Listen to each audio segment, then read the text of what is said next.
ओम श्रीमन्नारायणे नमो भगवते वासुदेवाय। श्री गुरुवे नमः। आज हम दीर्घायुष और तेजस्विता के बारे में बताएंगे। मनुष्य का अभीष्ट केवल दीर्घ जीवन प्राप्त करना ही नहीं होना चाहिए, बल्कि दीर्घ जीवन के साथ तेजस्वी और वर्चस्वी होने की भी संकल्प लेना चाहिए। अर्थवेद के कांड 5 के सूत्र 28 में तेजस्विता और वर्चस्वी बनने के लिए यज्ञोपवीत की महिमा बताई गई है। यज्ञोपवीत में 3 सूत्र होते हैं और प्रत्येक सूत्र में 3-3 धागे होते हैं। इस प्रकार सब मिलकर यज्ञोपवीत में 9 धागे होते हैं।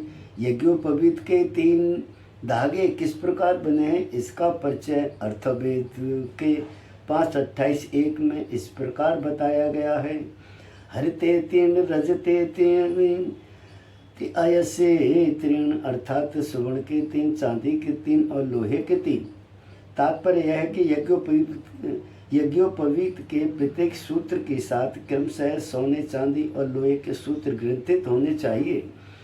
कोशकारों ने अयस शब्द का अर्थ लोहा स्वीकार किया है, किंतु अयस का अर्थ धातु भी होता है। हमारी बुद्धि संज्ञान से यज्ञोपवीत में सोने चांदी के तारों के साथ लोहे का तार न पिरोकर शुद्ध तांबे का तार संयुक्त करके शरीर में धारण करने से एक मंद विद्युत प्रवाहित हुआ करता है, जिससे तन मन मस्तिष्क और हृदय निर्मल उज्ज्वल बनते हैं। दीर्घ आयुष और वर्चस्व की प्राप्ति होती है। इस सूक्त के प्रथम मंत्र में बताया गया है कि शतायु होने के लिए 9 प्राणों को 9 इंद्रियों से मिलाना चाहिए।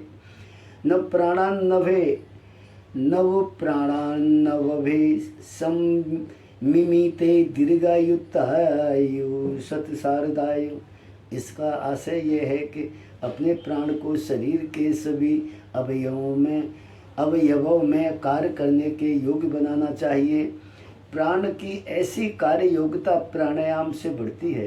प्राणायाम करते रहने से शरीर के सभी अवयव इंद्रियां यविष्ट और पुष्ट होते हैं और 3 धातुओं के तारों से संबंध यज्ञ सूत्र जनेऊ, जो धातुओं की उष्णता से परस्पर बटे गए हैं, शरीर में ओज, बल, तेज, उत्साह और आयु की वृद्धि करते हैं।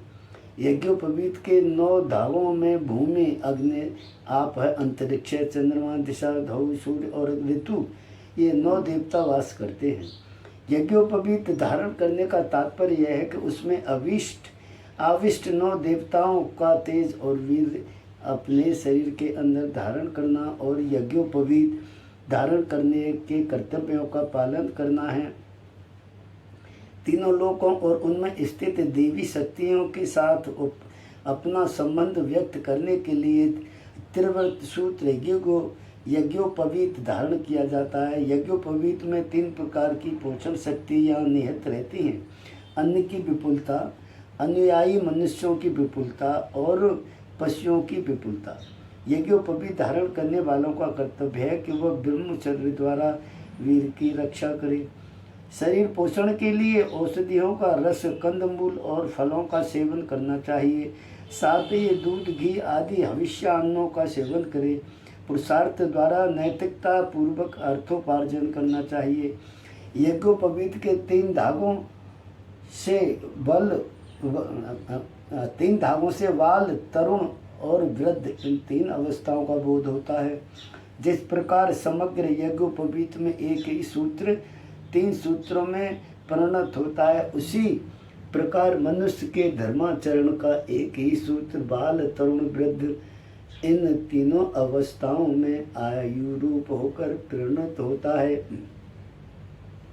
ओंकार नामक एक ही अक्षर में उ में 3 अक्षर शक्तियां निहित हैं। यही 3 अक्षर यज्ञोपवीत के 3 सूत्र हैं। जिस प्रकार उ में इन 3 अक्षरों के एक रूप संयोग से ओंकार रूप महानाद उत्पन्न होता है, उसी प्रकार तीनों सूत्रों से एक यज्ञोपवीत बनता है। इसलिए यह यज्ञोपवीत 3 महाशक्तियों का बोधक है। महानाद ओंकार के अ उ में इन तीनों अक्षरों से क्रमशः जागृत स्वप्न सुषुप्त इन तीन अवस्थाओं का बोध होता है। मनुष्य का जीवन इन तीन अवस्थाओं में व्याप्त है। मनुष्य जीवन एक महायज्ञोपवीत है। उसके तीन सूत्र धागे जागृत स्वप्न सुषुप्त हैं। इनको यज्ञ रूप बनाने का कार्य यज्ञोपवीत धारण करने वालों का अश्वमेघ यज्ञ है। इस सूक्त के अंत में यज्ञोपवीत धारण करने से निम्नलिखित लाभ बताए गए हैं। नंबर 1, यज्ञोपवीत उन्नति के पथ पर चलने की प्रेरणा देता है। नंबर 2, यज्ञोपवीत कर्तव्य पालन के लिए जागृत रखता है। नंबर 3, यज्ञोपवीत धारण करने से मनुष्य का पतन नहीं होता है। नंबर 4, यज्ञोपवीत मातृभूमि को शक्तिशालिनी बनाता है। नंबर 5, यज्ञोपवीत दुखों संकटों से रक्षा करता है। नंबर 6, यज्ञोपवीत शरीर मन मस्तिष्क का पोषण करता है। नंबर 7, यज्ञोपवीत सभी प्रकार की कोमलता मधुरता प्रदान करता है। नंबर 8, यज्ञोपवीत शत्रुओं का दमन करता है। नंबर 9, यज्ञोपवीत दुष्टों को हीन बल बनाता है। अर्थात ये ब्राह्मण का कवच के रूप में काम करता है। दाक्षायण हिरण्य, दाक्षायण दक्षमाण का अर्थ शक्तिवर्धक है। हिरण्य शब्द का अर्थ करते हुए निरुक्तकार यास्क ने लिखा है कि हिरणमयी यम हृदयम रमणीयान, अर्थात हिरण्य सुवर्ण हितकारक रमणीय होता है तथा हृदय की रमणीयता बढ़ाने वाला होता है। शक्ति बढ़ाने के लिए सुवर्ण का उपयोग स्वर्ण भस्म आदि सेवन से किए जाते हैं। स्वर्ण तथापि जल पिया जाता है और आभूषण के रूप में धारण किया जाता है। औषधि के रूप में सुवर्ण की विशेषता यह है कि वह शरीर के अंदर हड्डियों के जोड़ों में प्रविष्ट होकर स्थिर रूप से रह जाता है और मृत्यु काल तक साथ देता है। सुवर्ण का औषधि के रूप में उपयोग अनेक असाध्य रोगों को दूर करता है और आभूषण के रूप में यज्ञोपवीत के रूप में रक्षा करंड के रूप में वलय कंकड़ के रूप में शरीर में धारण करने से शरीर आरोग्य रहता है, तेज की वृद्धि होती है। और यदि सोना पहने हुए कोई आदमी मर जाता है और उसी रूप में उसे जला दिया जाता है तो चिता भस्म में सबका सब सोना मिल जाता है, घटता नहीं है। सोना आभूषण के रूप में शरीर में धारण किया जाए, चाहे औषधि के रूप में सेवन किया जाए, उसे अभिमंत्र अवश्य कर लिया जाए।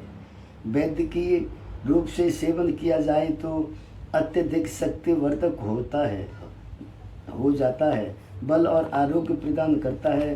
तो अथर्वण वैद्य सुवर्ण धारण की विधि बताते हैं। अर्थवेद में उन्हें दाक्षायण कहा गया है और परिशुद्ध सोने को भी दाक्षायण कहा गया है। जो व्यक्ति सुवर्ण धारण कर अपना ओज तेज बल बढ़ाना चाहता है उसे दक्षमाण बताया गया है। दाक्षायणी विद्या उत्तम मन की भावना से युक्त विशेष शक्ति संपन्न यह विद्या मानसिक दुर्वृत्ता, मानसिक हीन भाव, दुष्प्रवृत्तियों, दुराचरणों, दुर्व भावनाओं, दुरित दोषों को दूर कर मनुष्य को निर्मल मन, निर्मल हृदय, ओजस्वी, तेजस्वी और शक्तिशाली बनाने वाली, शक्ति, ओज और तेज बढ़ाने वाली इस विद्या का नाम दाक्षायणी विद्या है। दाक्षायणी विद्या का विशेष संबंध मन से रहता है। सुवर्ण के साथ रत्न धारण करना भी आरोग्यप्रद है। औषधियों की जड़ों को अभिमंत्रित कर सोने के ताबीज में धारण करना आरोग्यप्रद है। आयु, तेज, बलवीर, दीर्घायु शब्दों जीवनी शक्तियों की सूचक है। सुवर्ण धारण करने से ये जीवन शक्तियाँ बढ़ती हैं। सुवर्ण में अमित शक्ति बतलाते हुए अर्थवेद इसे देवों का प्रथम ओज कहता है, क्योंकि सुवर्ण में देवों के अनेक शक्तियाँ निहित रहती हैं। सुवर्ण के गुणों का वर्णन यजुर्वेद 34-50 में इसका इस प्रकार है। आयुष्यम वर्चस्व सर्वंगम राय स्पोषमोद्वेदव इदम सर्वंगम हिरण्य वर्चस्व जयात्राय विसितादमं। यजुर्वेद 34 अध्याय 34 मंत्र 50। पूर्व वर्धक, आयु को बढ़ाने वाला, क्रांति बढ़ाने वाला, शोभा, लावण्य और पुष्टिवर्धक, भूमि में उत्पादित खदान से प्राप्त होने वाला, उन्नति की ओर ले जाने वाला, तेज को बढ़ाने वाला, प्रकाशक, विजय, विभूति को प्राप्त कराने वाला हिरण सुवर्ण मेरे शरीर में प्रविष्ट हो, निश्चित रूप से उपलब्ध हो। ओम श्रीमन्नारायण नमो भक्ति वाद शेष कल्प।